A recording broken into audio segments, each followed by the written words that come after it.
నేనింతటి వాణ్ణి కావడానికి, మీ ముందు మాట్లాడే అవకాశం రావడానికి కారణం ఒక దేవత. దేవతలు గుళ్ళోనో ఆకాశంలోనో ఉంటారంటారు, కానీ ఆ దేవత ఈ భూమి మీదే ఉంది, నా గుండెల్లో ఉంది. ఆమె నాకు అండగా ఉంటే ఇంకెన్ని విజయాలైనా సాధిస్తాను. అందుకే నా జీవితాంతం ఆమె నాకు తోడుగా ఉండాలని కోరుకుంటున్నాను.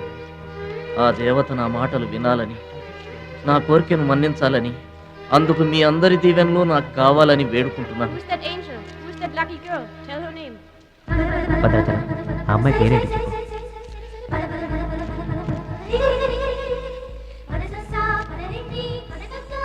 ఆమె పేరు 100% నువ్వు కాదు.